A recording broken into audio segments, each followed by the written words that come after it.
Hiya, and welcome back to Adastra.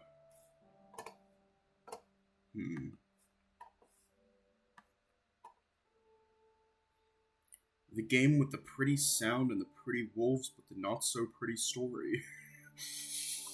I don't know, that's all I could think of.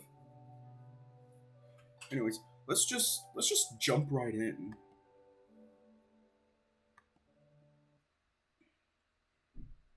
When I wake up, it takes me a while to realize where I am.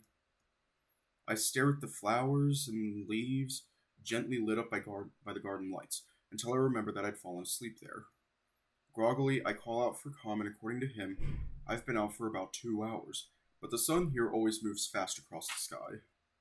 I brush a few leaves off my robes as I get up and walk toward the palace, realizing at this point that I can't exactly avoid going back to Amicus's room forever. At least it'll force us to talk about things after we've cooled down. At least, I hope he's cooled down. My pace starts to slow as I get closer to his bedroom, unsure of what to say after everything that happened. I decide I'm going to apologize, but also expect an apology from him as well. We both made mistakes, but we could get past this if we talked it out. Dinner is still sitting next to the door on its cart, untouched. I pause, my hand hovering over the panel, remembering what I saw the last time I opened this door. Shuddering, I steel myself and press it. The room's empty. No wolf in sight. Cold air creeps out of the room, chilling my bare calves as I continue to stand in the hallway. I realized then that I was holding in my breath, and I let it out slowly. I look up and down the hall in case I might see Amicus, but as always, it's empty. With a soft sigh, I slowly walk in toward the bed before changing direction to sit on the sofa instead. Com had told me that it was the 18th hour, which means Amicus should be getting ready for bed now, a schedule he follows almost religiously. Maybe he's getting ready for the trial somehow? That would be good, but I'm also getting the uncomfortable feeling that he's just avoiding me. That would be bad, because despite what happened, he shouldn't be thinking at all about me. He could be the Emperor tomorrow. So I sit there, hugging a pillow, waiting. After a while, I grab the food from the hallway and manage to eat a little bit. I wonder if I should save some for Amicus, but decide that he'd be able to get his own food from the kitchens instead of these cold leftovers if he ends up returning. So I send the rest back with the drones and continue waiting. A few more hours, Amicus still doesn't come back, and I end up laying down on the sofa, waiting to fall asleep.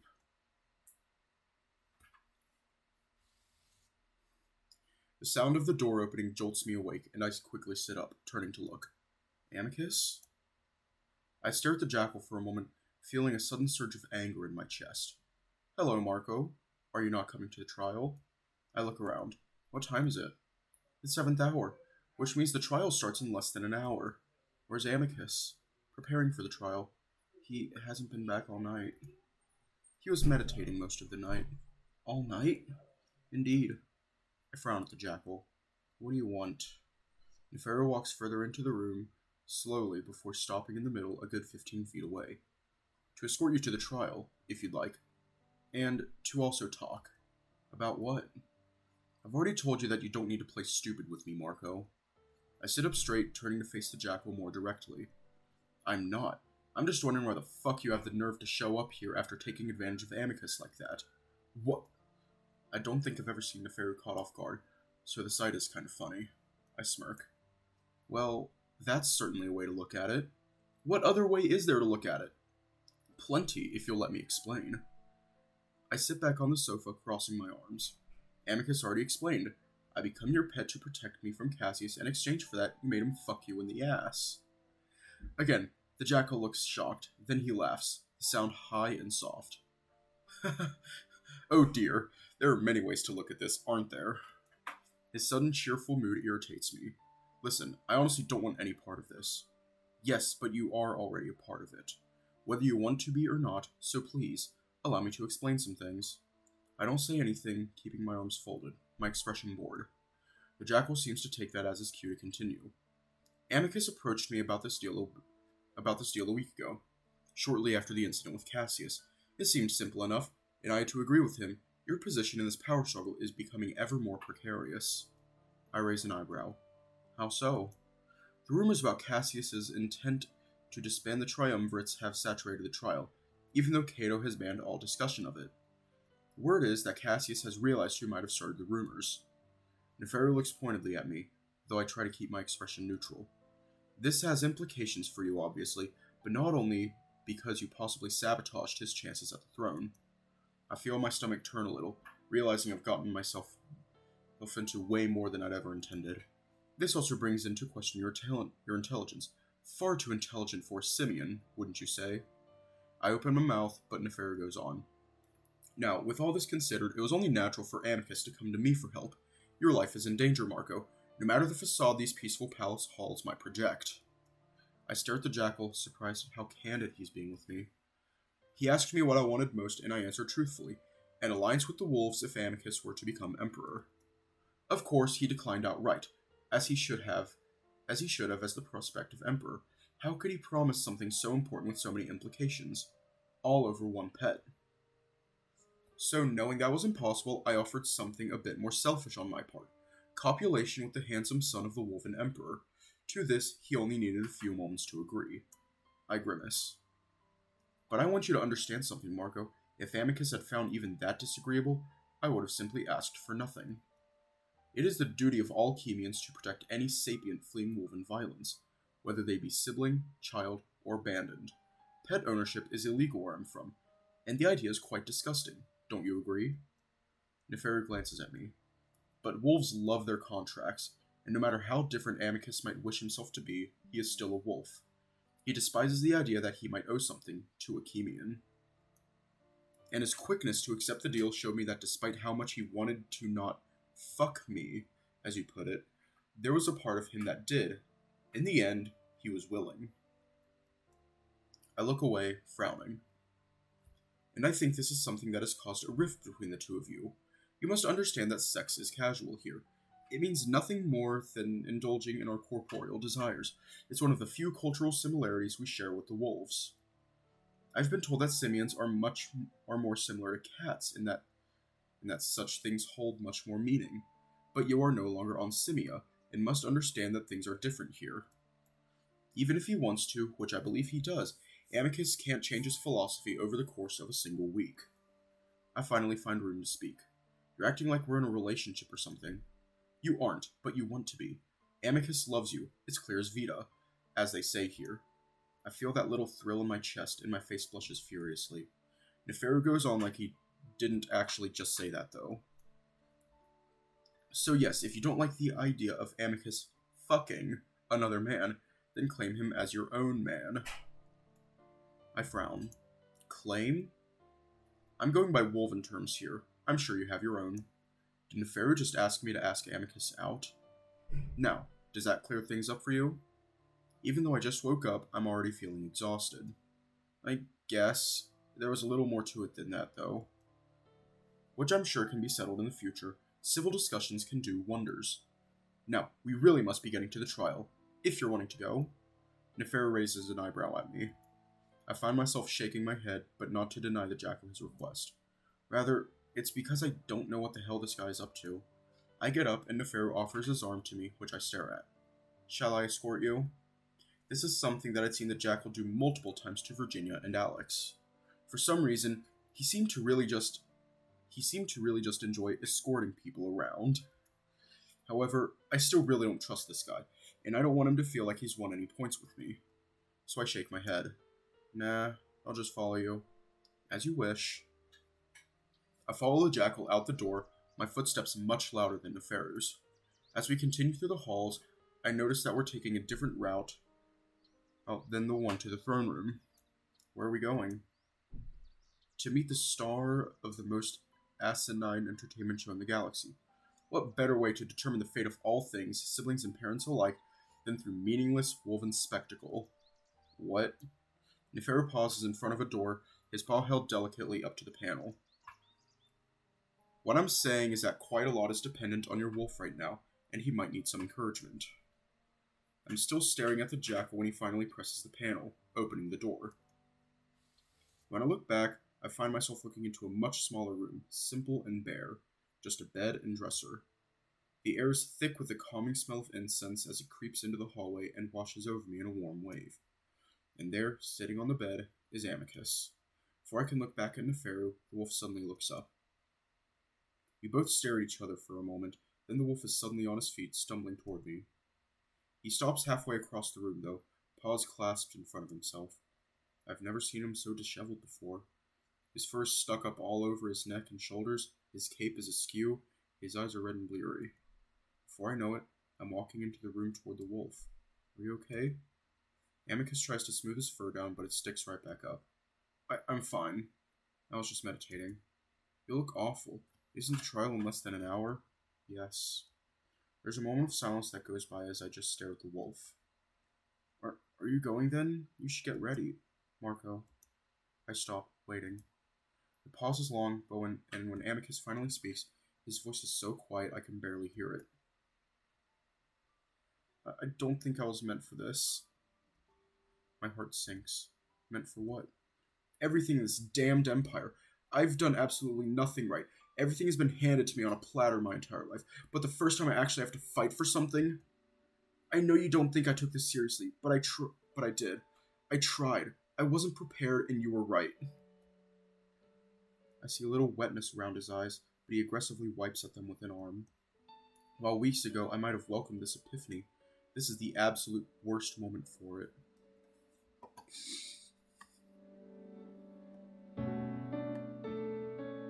How to trigger a furry. Just play this song. I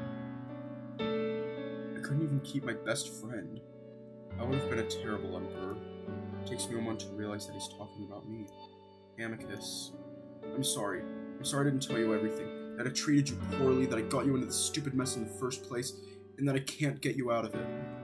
Wolf's voice catches on that last part, and I wonder with some astonishment if I'm actually going to see him cry. But he manages to hold it together, looking down at the floor. I just wanted to do what was best for you, but I wasn't thinking of you while I did it. I was inconsiderate, and I'm sorry. Amicus stands there quietly, apparently finished. I don't know if this is more about me or him feeling inadequate for the emperorship. I have no doubt that our little fight yesterday caused it, though. Seeing the wolf like this, it hurts, but it also makes me kind of angry. Bro, keep your anger to yourself. Seriously, let the big wolf man cry. This isn't the Amicus I know. I reach up, setting a hand on his shoulder, and he suddenly looks up at me. Oh, fuck. You're less than an hour from becoming emperor. You need to act like it. What? You think your dad would have acted like this when he wasn't sure of himself? Your grandfather, Drusus? There's a time and place, and now is not the time. I don't know if they would have, but I'm grasping at straws at this point.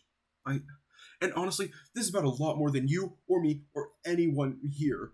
This is about the lives of millions of sapiens and your entire empire. You think it all deserves to go to shit because suddenly you're not really sure of yourself? You're such a good person, basically the opposite of what this society is, and you want to put that into your rule. That's amazing, but now you're suddenly willing to give up? What the fuck is wrong with you?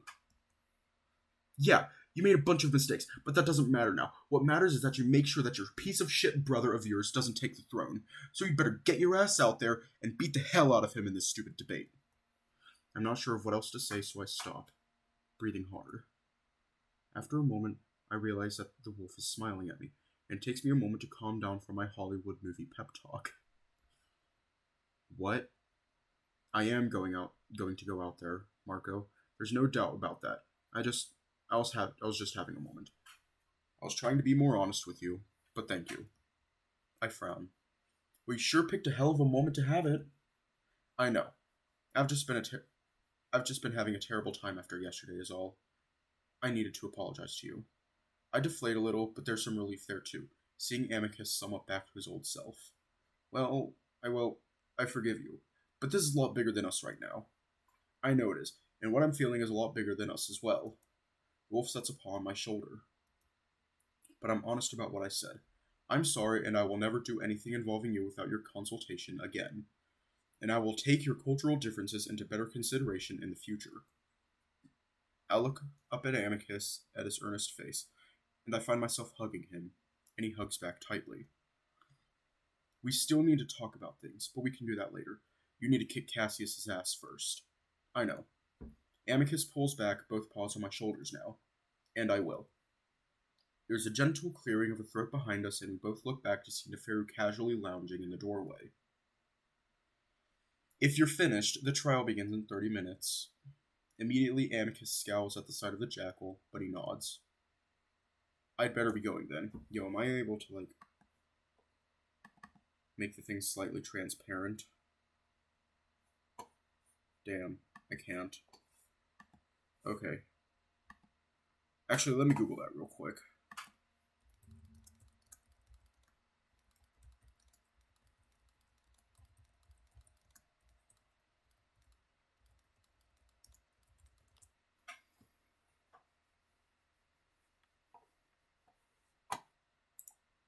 Select source. Right click. Select filters. Add one. Color key. Here we go.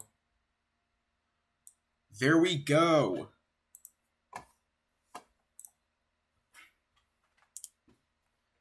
The chat is now ever so slightly transparent. Okay, I just read that, and I agree with that. I agree with that a lot. I'd better be going then. So are you feeling better now? Much better, thanks to you.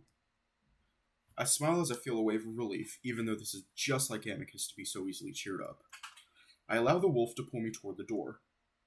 Nefario moves out of the way as we exit the stifling meditation room. Alright, I'm on my way to a shower. I'll be watching the rhetoric thing, I mean.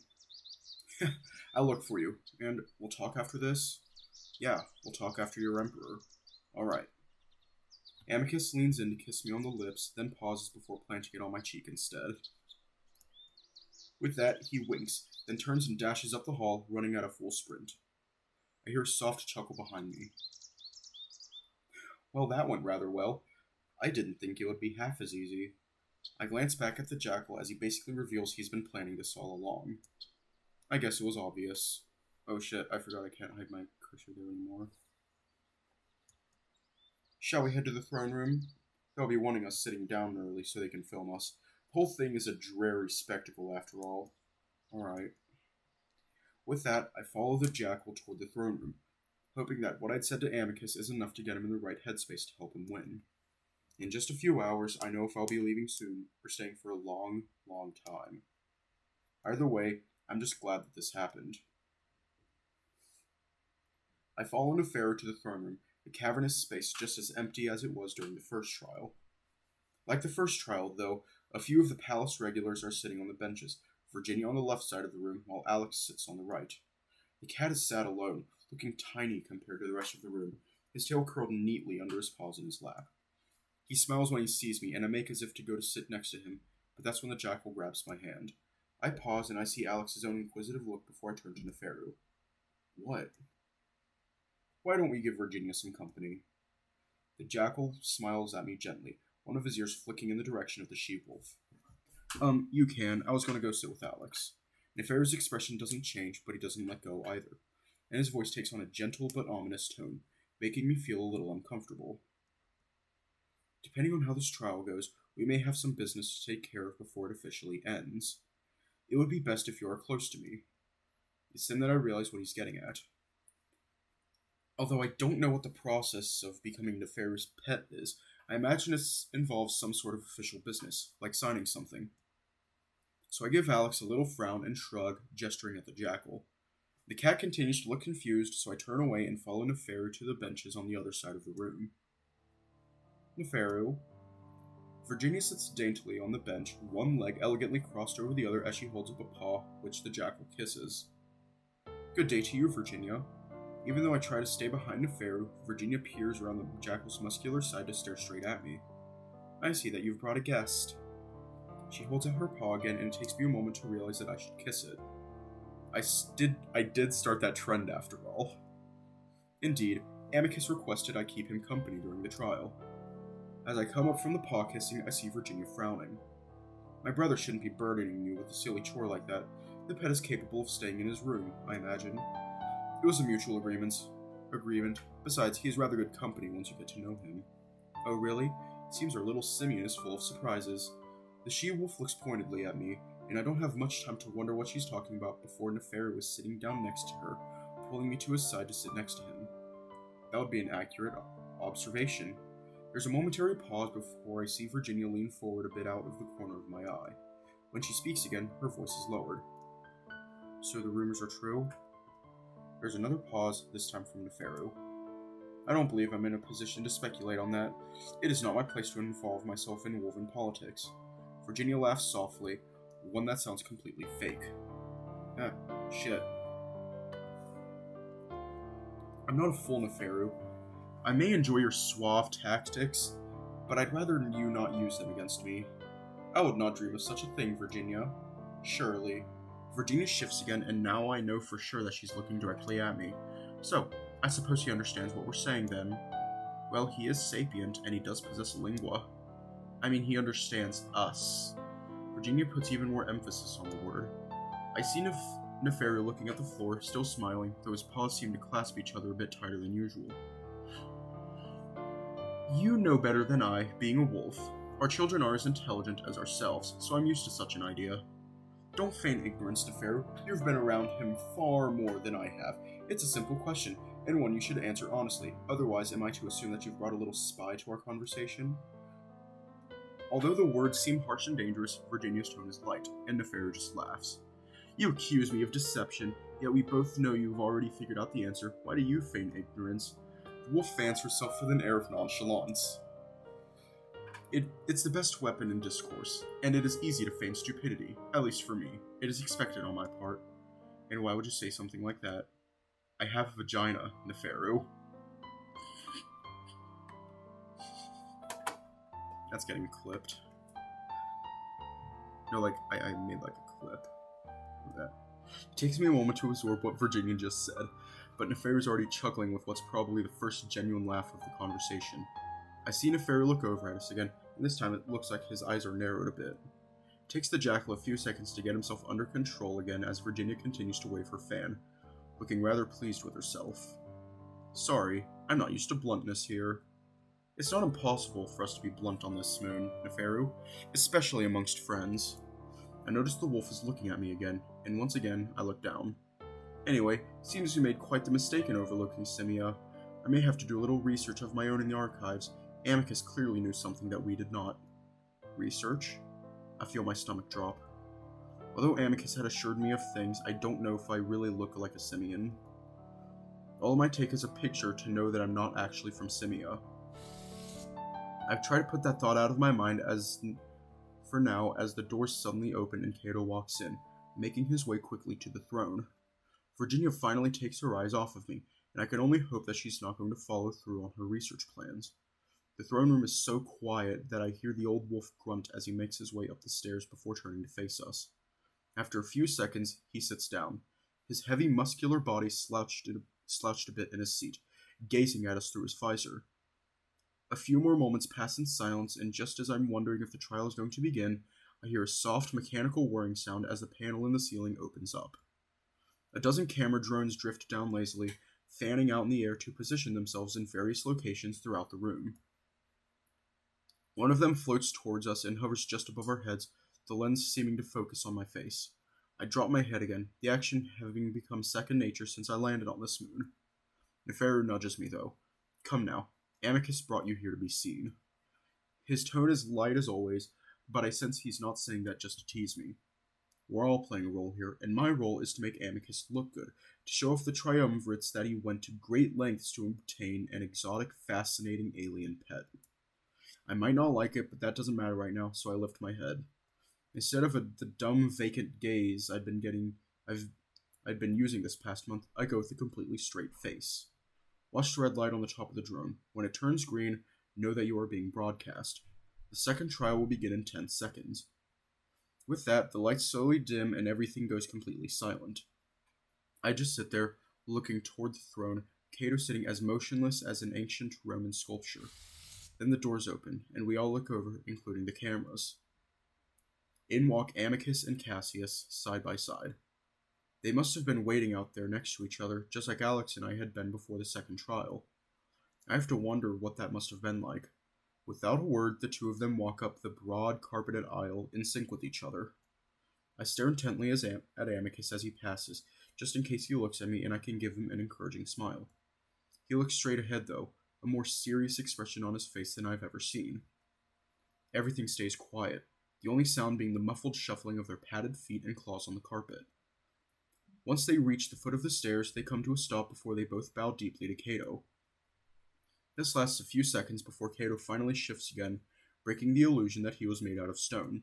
Very good. You may proceed. With that, the two brothers straighten back up before walking up the steps, splitting off to stand to either side of the acting emperor.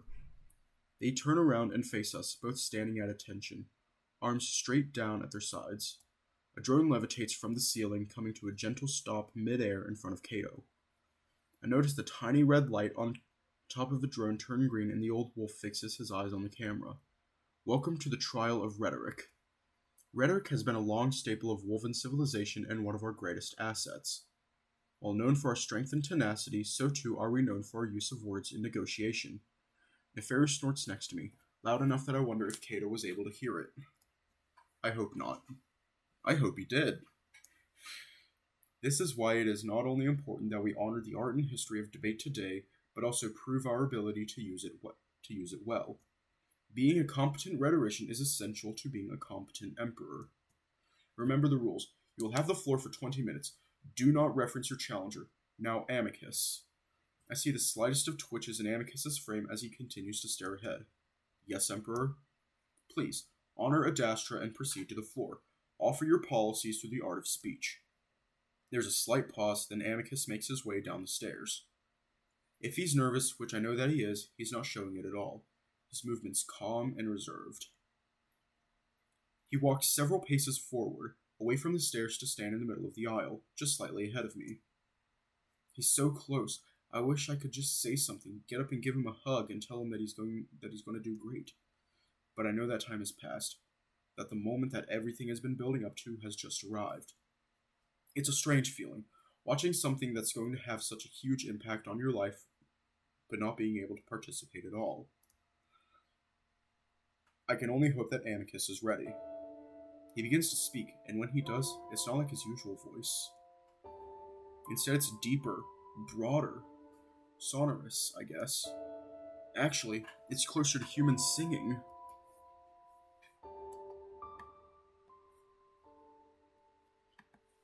"20 millennia ago, we were chosen by the Romanus. Out of 1,000 species, they chose us, and was that not for a reason?" He's moving his arms and paws a lot too, in broad sweeping motions. It's not unlike the dance, though he mostly stays in the same spot. 15 millennia ago, we rejected them. We became the first abandoned sibling, and our empire entered a decline of the likes that we have never seen before. Closing off relations with siblings, losing children, losing resources. A drone floats around his body, and I can tell that he's playing up the performance to it, dramatically gesturing with overly exaggerated expressions. I realize that it's like I'm watching those dramas I've seen on Adastran television. We fell long and hard, as if our very moon was sucked into the pit. 5,000 years of misery and desolation. 5,000 years, until Drusus saved us all. Amicus goes on to describe the history that I had a vague knowledge of, how Drusus re-established contact with the parents, reunited the Wolven Empire, and renamed the world Adastra, a name that represented everything the Empire stood for. Since then, we've spread far and wide across the galaxy, found lost children, established roads to resources our moons desperately needed. But what we found to be most valuable? Rekindling diplomatic relations with the other siblings. With them, we shared knowledge and wealth, establishing ourselves as true siblings once again, until the war. While our reasons were sound for initiating the conflict, the sudden and unexpected attack frightened the other siblings, leaving them to abandon us once more. We defended our rights and our dignity from the Chemians. Ahotep. Nefario mutters that under his breath, thankfully. But at a great cost. Our empire has suffered for our victory, but there is a way to reverse this. I don't know if the wolf is doing a good job since I have no point of reference, but as far as I can tell, he seems to be doing great. No stuttering or stumbling. He's acting pretty good, especially if I'm comparing him to the dramatic actors I've seen on the screens. His movements are powerful but elegant, just like his voice, and I find myself beaming with a sense of pride that I've never had for someone else before. He goes on to describe the policies he's already told me about, reestablishing relations with the siblings, fully uplift the children, reshape their role in the Empire. And the first step? Amicus suddenly turns to face us, those gazes on Nefario. An alliance, one that has been proposed by the Chemians. This may sound like a worrying prospect to you. It has never been done in the history of the Galaxias, but I can promise that while Emperor, I will demand respect and equal treatment from the Chemians. Their arrogance will be tamed and woven dignity will be restored. The light on the camera drone in front of us is green, broadcasting our image to the entirety of Adastra. At least I'm glad that Nefario was able to control his eye rolling right now. Within the course of my rule, I will place Adastra on the same pedestal as all the other siblings, if not higher. No longer will we be the half-sibling of the Galaxias. No, we will once again stretch beyond our system, beyond our quadrant, and yes, eventually beyond the galaxy. Amicus points to the ceiling. As Drusus proclaimed 10 millennia ago, to the stars.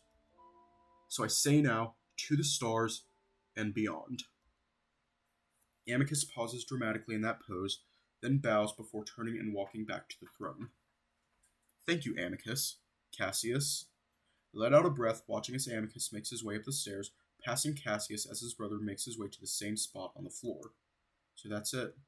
Amicus's part is done. Now it's Cassius's turn, and I watch as he walks to the same spot, an angry scowl on his face. It's angrier than usual, almost furious. I wonder if he's upset about how well Amicus had done. Then he starts speaking, and I realize it's part of his show. For 300 years, our empire has been in shambles. I jump, and I feel that, and I even feel Nefario tense up next to me as the white wolf practically screams.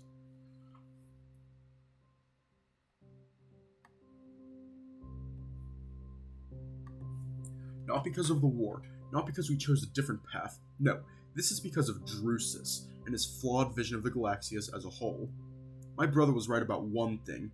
Adastra is the lowest of low amongst the siblings, the laughingstock of the entire galaxy. No references to Amicus, Cassius. Cato barks from across the throne room, but the other wolf ignores him, swiping his paw through the air, his movements aggressive and violent. Enough of being the butt of jokes, of being spat upon, of being considered the level of mere children. It is time for Adastra to once again be respected, revered, and feared, just like before Drusus. Cassius' speech goes on like that, describing Adastra in terms that make it sound like the worst place in the galaxy to be. I don't know if this is good or not. He's definitely being way more intense than Amicus was, and if that's the goal, then I'm worried. I glance over at Nefario and Virginia, and the troubled looks on their faces tell me that I should be even more worried. I look up toward the throne, but Amicus is as still and straight-faced as ever. I feel myself start to sweat, wondering if this is the beginning of the end. My brother stated that the war was responsible for our sudden decline, a decline not so sudden when it's been happening for thousands of years. No, that war was the best thing that could have ever happened to this empire. It showed that we were unafraid, unintimidated by the most powerful force in the galaxy. We were mocked and laughed at openly before the war. Now those laughs are quieter, behind dainty paws as our siblings realize just how dangerous we can be. They take us seriously now. Cassius turns his angry gaze on us. But not seriously enough. Look who they sent to propose this alliance that my brother spoke of. No references to Amicus, Cassius, but Cato is quieter now, as if he knows he can't stop the young wolf. Our camera light turns green, and I once again get the feeling that the broadcast is displaying Nefario. Okay, I don't want to say this word anymore, so I'm not going to. The one and only flower of Chemia, the Pharaoh's son with his oils and perfumes stinking up the halls of our palace. I glance up at Nefario, but his expression has hardly changed, though I see a hint of a smirk on his lips. Meanwhile, Virginia is hiding a look of shock, or horror, or both behind her fan. This alliance is highly suspect, and I must wonder what is really going on during these negotiations. Actually, let me give you an idea. Cassius makes a signal with his paw, then pauses. Everything is silent for a moment, and looking at the cameras, none of them are green. I look around at the others and I can tell that they're confused as well. What are you broadcasting, Cassius? Cassius doesn't even turn around to acknowledge Cato, just showing a small video clip. Of what? I see Amicus bristling next to Cato, and I feel the hair standing up on my own neck. Of a traitorous act between my brother and the flower, Jackal. What? Amicus is so puffed out he almost looks twice his natural size. What are you doing? Yes, Cassius, what are you doing? Cato, he bugged my room. Amicus starts to move, but Cato reaches out from his throne to hold him back. Stay there, brother. It's almost... fuck. Stay there, brother. It's almost over. And don't worry. It's censored. Cassius sneers back at Amicus before the red light on his drone suddenly turns green again. Cassius stares at the lens for a moment, letting the sounds drag out for dramatic effect. Shocking, is it not? I already described the flower of Chemia. Do we also want the flower of Adastra to be our emperor? Time, Cassius. Cato's voice is soft, sounding almost astonished. Amicus is clearly having a much harder time keeping his emotions in check now. Even from the distance, I can see him working his jaw, but Cassius doesn't seem to be finished. And let me leave you with this. Time, Cassius. Yield the floor. No, I will not yield. Adastra is the one out of time. This empire is stretched thin, and that tail raiser proposes that we stretch even further. When do we break? Cassius swirls around and points a finger at Amicus. He looks toward the children and the siblings while completely ignoring us. Cassius's bristled fur slowly starts to lay down again, Wolf making a show of trying to get himself under control again. So let me leave you with this. While campaigning in the outskirts of Adastra City, or where areas my brother completely neglected, I came across a young child with the same disease that afflicts me. Cassius's voice becomes much more quiet, gentle, lowering his muzzle a bit to stare at the floor. Unlike me, she had no medication to speak of, because her poor farming family could not afford it. She was bound to a wheelchair, her bones so frail that something as simple as a bath causes them to dislocate and break.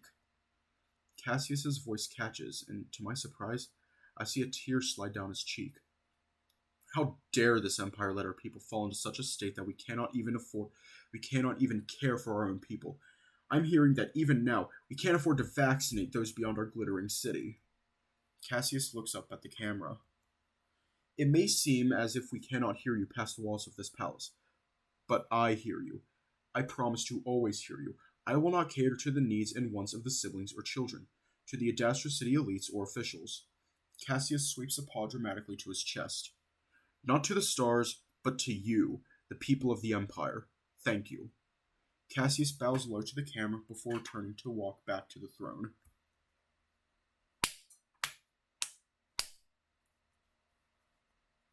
I want to throat punch him. There's a long moment of silence as we all just stare at the white wolf, and Calm's voice crackles over our heads. Triumvirates, make your decisions. Suddenly I feel something grasp me around the waist and look down to see Nefario's furry black paw holding onto me. Marco, very quietly we are going to get up and head to my room. We'll move around the back so that the cameras do not see. Why? Because what Amicus had feared is about to... The Triumvirates have made their decision. I see Nefario's eyes widen in surprise. Already? He seems to say to himself, but he stands, and I have to stand with him as he starts to walk up the aisle toward the back of the room, pulling me along with him. I look back at Amicus and see the wolf looking right back at me, finally. His eyes are full of worry and regret, and I can tell that everyone knows that Cassius has won. My stomach drops, and I realize that what I've been terrified of happening all month is actually happening. We've lost. I can only stare at Nefario's muscular arm as it pulls me toward the doors, toward an unknown and unwanted future. Lupus, after all this time, after everything we've done, we've lost. Amicus. Nefario pauses. I look up at the ceiling, toward where I always imagine Calm to be if he were real. Then I look back at the throne. Ad rote, Amicus. Amicus looks just as shocked as I am. Cassius, meanwhile, has his jaw set grimly. As always, I can't read Cato. Lux, Amicus. Gebi, Amicus. What the hell is going on? It had just seemed like everyone thought that Cassius was going to win, as if it was all based on performance. Then he should be winning. Tricelli, Amicus. There's a pause, one that has me realizing that we just won? Did we really just win? Adastra? Cato was staring straight ahead with his visor, and now I can see his paw gripping into the armrest of his throne. Silence goes on that Calm asks again. Adastra? Cato lets the silence continue for several more seconds before finally opening his muzzle. Cassius. I don't know what to think, but Calm immediately responds. The trial has been decided. Amicus is the victor. The silence that follows this time is deafening. No one cheers. No one moves. Even Virginia's fan is frozen, as if we're all stuck in a picture. All the while, the cameras continue to hover over our heads, each one of them flashing green for a moment. Finally, Calm is again the one to break the silence. This concludes the second trial. Thank you. With that, the camera lights turn off completely, and the drones hover up toward the compartment in the ceiling. The lights come back on. As they do, Nefario is once again pulling me toward the doors. I want to hold back and watch, but the jackal is insistent. And next thing I know, the doors are quietly sliding open, and we're walking into the equally silent, though much less tense, atmosphere of the marble halls. Where are we going? We just won! As I say that, I feel the excitement finally replace the shock. We won! Nefario, we won! Clearly, but that does not mean you are safe yet. What? Nefario was quiet for a moment. At this point, the jackal having let go of my hand, allowing me to just follow behind him. What even happened? Who do you think should have won, Marco? I frown. Does that matter? Triumvirates decided. Amicus won. True, but not just the triumvirates were watching. We all know who should have won. I feel myself getting defensive. Cassius was being a total asshole, and besides, he cheated. He went over his allowed time and referenced Amicus and his points. Nefario laughs mirthlessly. The rules do not matter. I'm sure you've probably realized that by now, Cassius did exactly as he should have, but he lost because of you. What? The triumvirates clearly made their decision long before the trial. We were hoping that they would not go against the will of the people, but Cassius's performance forced them to. You're talking about the rumor of Cassius getting rid of them? That would be the one. I had thought that such a clearly lopsided win on Cassius's part would have deterred at least most of them. Their hunger for power is insatiable, it seems. Again, I find myself getting defensive, but there's also a sense of worry creeping in. Well, I don't know. I think Amicus did great. Besides, it's their role to keep the Emperor's power in check anyway, isn't it? Yes, but that's not the point of the trials, and the people know that. Adastra will not be happy about this. Well, what does that mean then? We come to a stop in front of Amicus's room, and finally, the jackal turns to face me. That I cannot tell you. I am not an expert on the politics of Adastra. I am simply a student here. Amicus may have won this battle, but I guarantee that the power struggle is far from over. Amicus can explain more to you when he arrives. For now, wait for him in his room. The jackal starts to turn to leave, but seems to notice the confused and probably worried look on my face. He pauses, then sets upon my shoulder. Do not fret much over this. It is par for the course in woven politics. That much I do know. Drama is their identity, and we can only be along for the ride. Nefario smiles at me. Amicus will keep you safe, and if there's a need that you have that he cannot fulfill, I am also here. I know that Nefario intends for that to sound salacious, but I also think he means it, in a nice way. I put a hand on his paw. Thanks. The jackal nods at me before turning away to walk up the hall, probably toward his own room. Once he's out of sight, I press my hand to the panel and walk into Amicus's room, sitting on the sofa to wait. It's strange. Amicus won, but doesn't exactly feel that way after what Nefario just told me. Amicus didn't genuinely win. We'd won because of a rumor, basically making the entire trial thing pointless. Still, I can't exactly feel bad about that. Cassius bugged this very room to show footage of Amicus fucking Nefario. I close my eyes, rubbing them with a hand as I realize how much that might have damaged Amicus's reputation. Not only do the people realize the trial was decided from the beginning by corrupt triumvirates, but also realize that their soon-to-be emperor had sex with a male. A Chemian male at that. But again, Cassius losing because of his intention to get rid of one of the few checks of his power seems like karma to me. Weren't they keeping the Emperor's power in check by making the decision that they did? Technically, Amicus will be Emperor now, though I guess it won't be official until Cassius actually concedes the third trial. I turn these thoughts over and over in my head for the next 20 minutes, a bit annoyed by the fact that even though I got exactly what I wanted, several issues had come with it.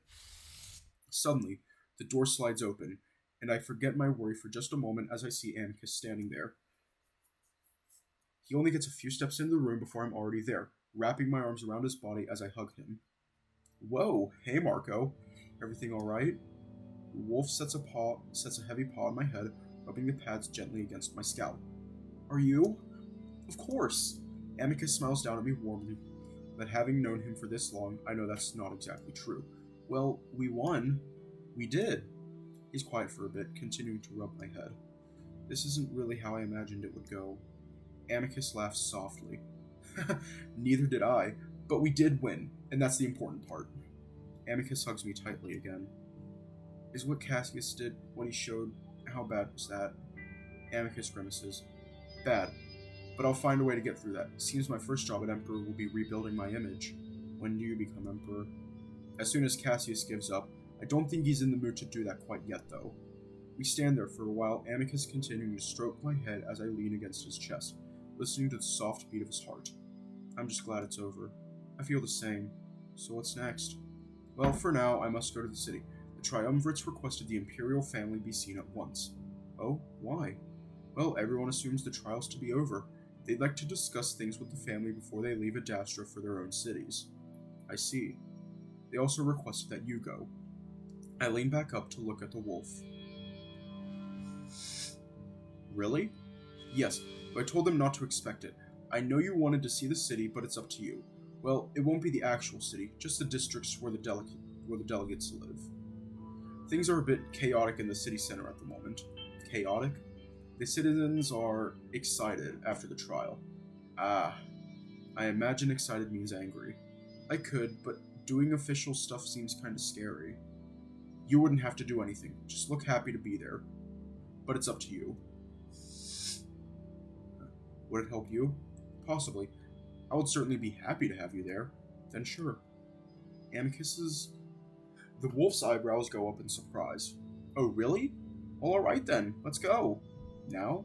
Yes, I believe the others are already in the chariot. Are you ready? I think so, unless I need to bring anything. Not at all. And sorry, I know things are moving fast at the moment. It's to be expected after the trial. We can talk in private when we get back, alright? Okay. Amicus is already turning to pull me along, but I stop him. When he turns, I do what I'd wanted to do since right before the trial started, and I kiss him on the lips. Aww.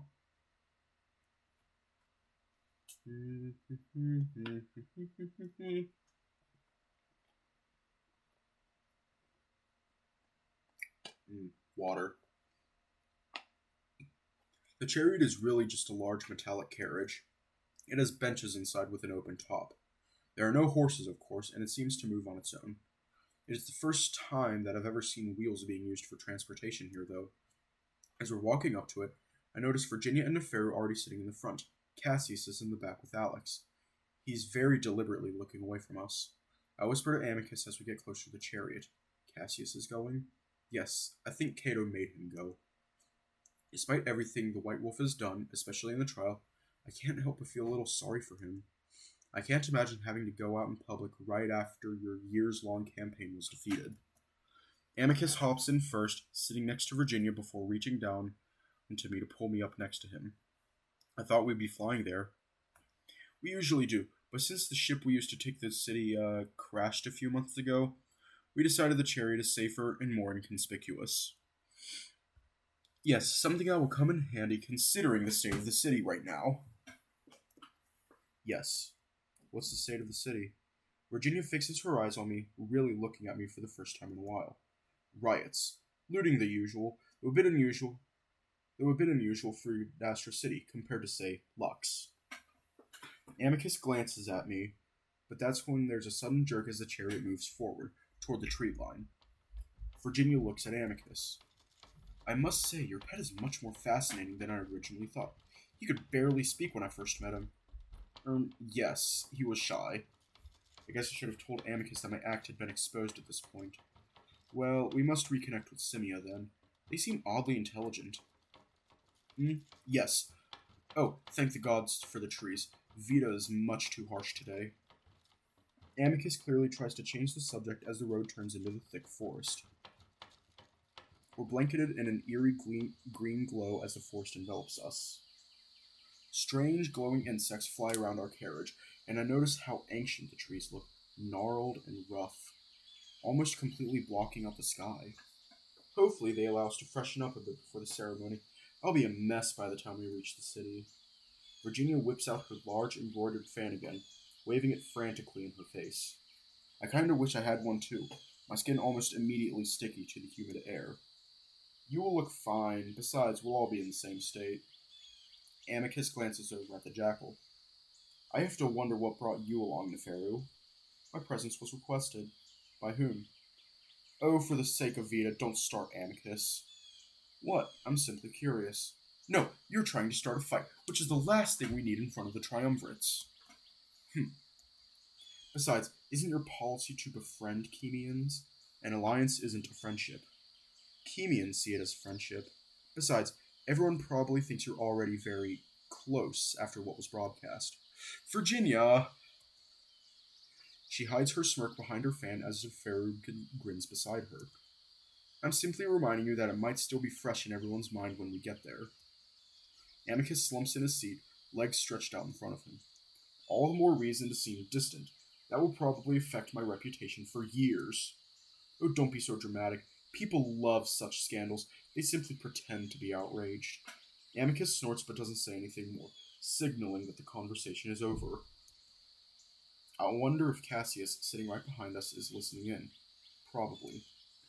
I find the whole thing strange. The wolf that tried to sabotage Amicus by linking what was basically a porno sitting right behind us.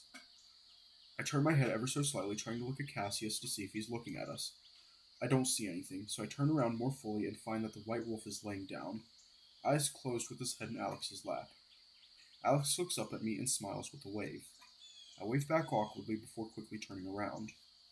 Virginia and Nefario seem to be caught up in their own conversation at the moment while Amicus continues to sulk, staring at his feet. So, what exactly is going to happen when we get there? Oh, well, the meeting with the triumvirates, as I said earlier. After that, we'll likely walk the streets of the district to visit the shops and a restaurant. So, I'll just stand next to you? Yes. Alright. For the rest of the ride, I lean against Amicus's side, and after several minutes, I start to nod off. Amicus notices and wraps an arm around me, and I'm able to comfortably lean against his chest to fall asleep.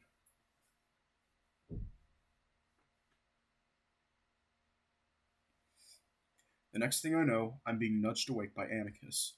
I find myself staring at several buildings, the sudden change in scenery leaving me dazed. I'm still trying to get my bearings as Amicus hops out of the carriage, reaching up to lift me down. When I look back, I'm able to see a large group of wolves off to the side, watching us intently.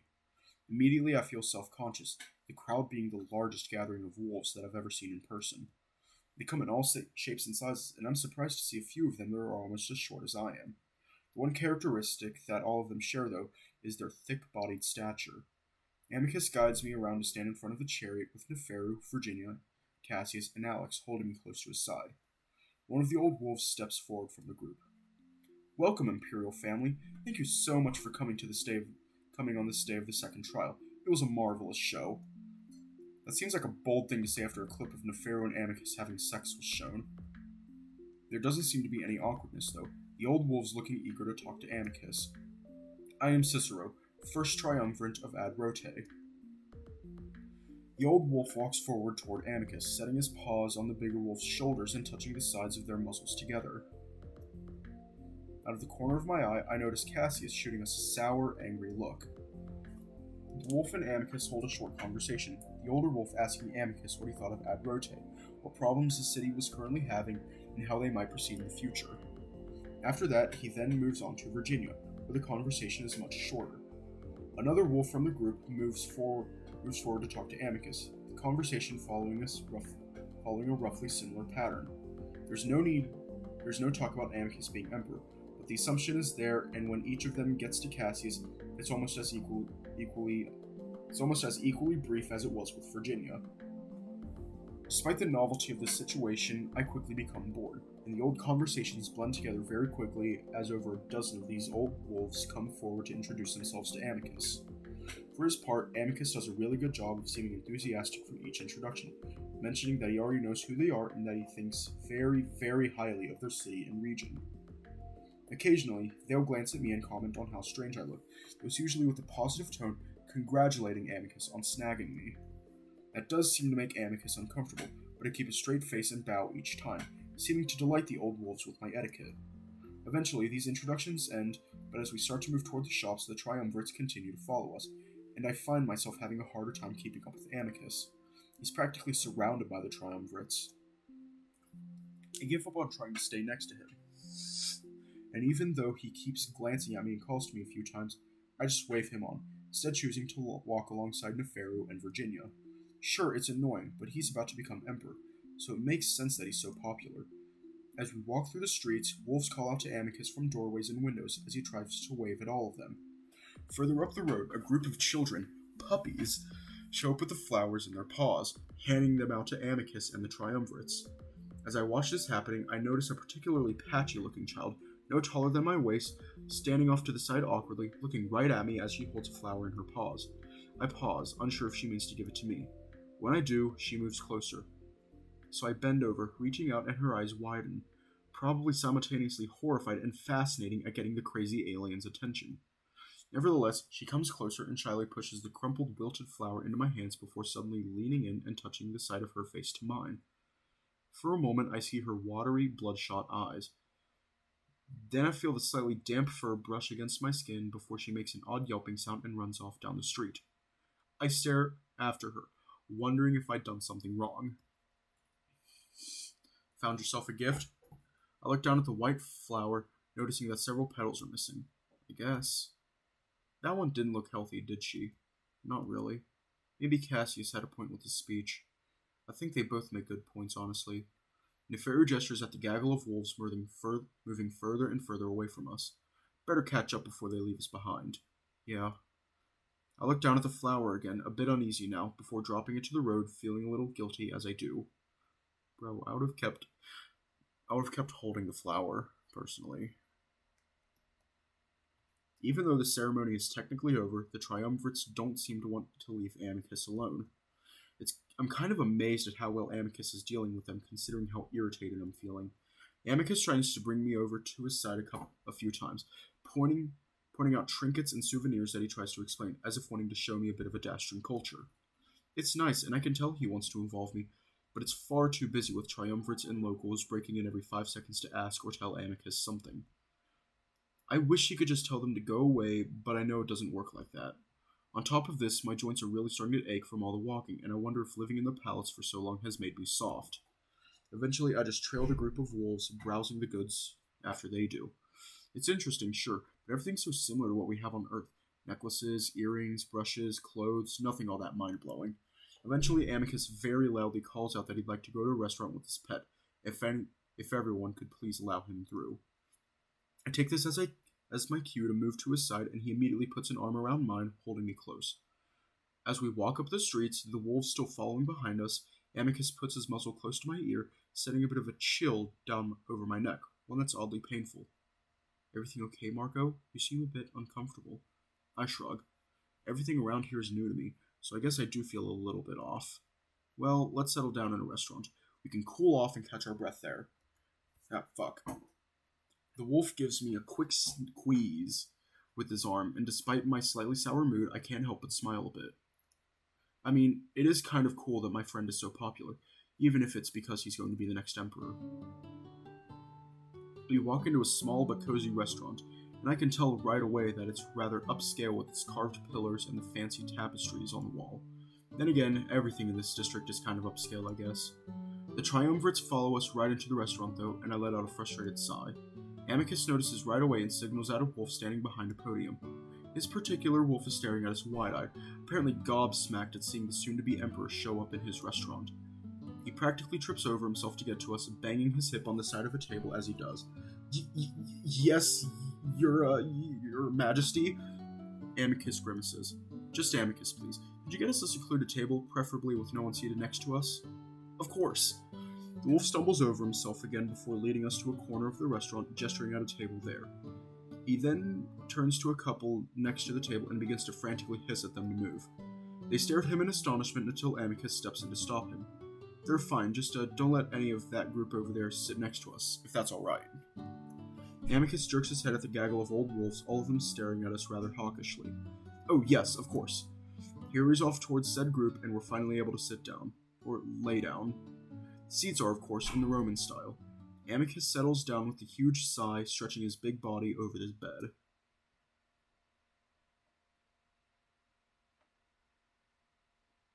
Okay. We're going to leave off here.